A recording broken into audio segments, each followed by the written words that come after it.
If you criticize religion, then every so often somebody will say to you quite disapprovingly, you may not have faith in God, but you could show a bit more respect for those people who do. And you might find yourself thinking, well, actually, maybe they're right. It wouldn't hurt to show a bit more respect. After all, nobody likes to be told point blank that their religion is a crock of delusional garbage and a force for evil in the world, that what they call faith is merely fear dressed up as virtue, and that their puerile beliefs are a straitjacket on the whole of humanity. That's bound to put anybody's nose out of joint. So yes, maybe I could show a bit more respect. The only fly in the ointment is I don't actually feel any respect.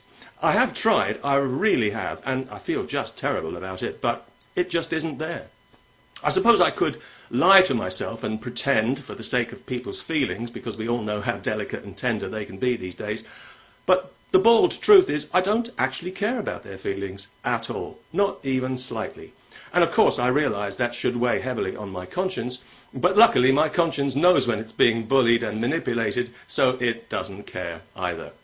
My conscience knows that there is no earthly reason for anybody on this planet to respect religion in any way.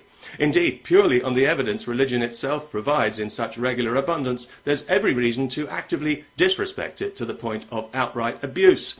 And quite frankly, the fact that religion gets so little abuse compared to what it really deserves, I can only attribute to the unbelievable tolerance, restraint, and plain good manners of atheists and secularists everywhere.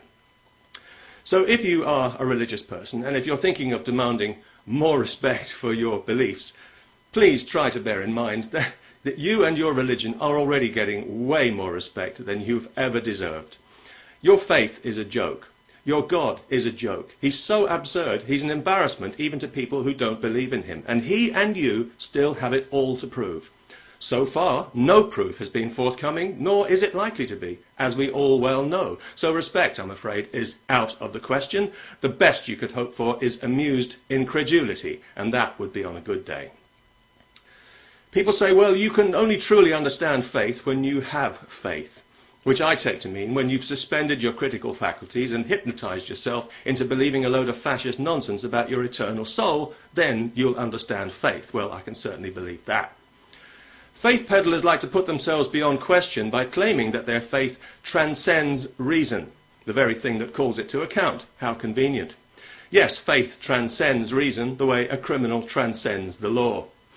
The word transcendent is very popular with religious hustlers because they never have to explain precisely what they mean by it, other than some vague, superior state of understanding, more profound than mere reason, which is crude and simplistic next to the subtleties and profundities of belief without evidence.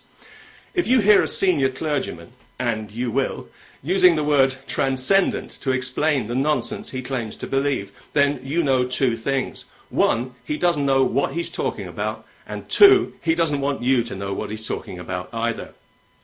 Faith doesn't transcend reason at all. Faith sidesteps reason. It runs away from reason because reason threatens its cosy bubble of delusion. So faith disqualifies reason the way a Dutch criminal court disqualifies truth and witnesses, and for much the same reason. If you're a believer, your faith allows you to adopt a set of beliefs that make absolutely no sense, knowing that you won't be measured by whether they make sense, but by the level of piety that you exhibit in believing them. In other words, your willingness to deny reality becomes a measure of your virtue. No wonder religion is so popular. But what a price you pay for this virtue. You've been persuaded that believing in the impossible is your only hope. How did that happen? And that your purpose is to worship something beyond your understanding, defined by and only accessible through self-appointed intermediaries.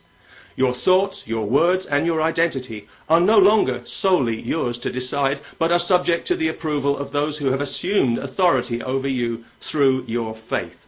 The people who've told you that you were born with something wrong with you. Come on, in a state of sin, no less. A condition that can only be cured by complete submission and obedience to them. Surprise, surprise, from the moment you're born to the moment you die. And if all this doesn't exactly flatter your ego, and why should it, don't worry, we can give it a special name to make you feel better and persuade you that you've still got some dignity. Let's call it faith, and let's deem it to be the highest and most noble and profound of all virtues, and let's pretend that it comes from within. when we all know that nothing about your religion is allowed to come from within, because that would give you strength and freedom, the two things your religion wants as far away from you as possible. Faith is the grip that clergy have over you. It's the invisible rope around your neck that pulls you along the road they want you to travel for their benefit, not yours. It's a dead-end word. It's a word of bondage. It's a word that lets you believe what you've been told to believe without feeling that you've been told what to believe, but you have, and you can stop pretending any time you like. It's not a virtue. That's the last thing it is. It's an abdication from reality. It's a dumb act of self-hypnosis. It's a cowardly cop-out. It's gullibility with a halo, and hiding behind it is like pretending to be an invalid. So I don't really understand exactly what it is that I'm supposed to respect.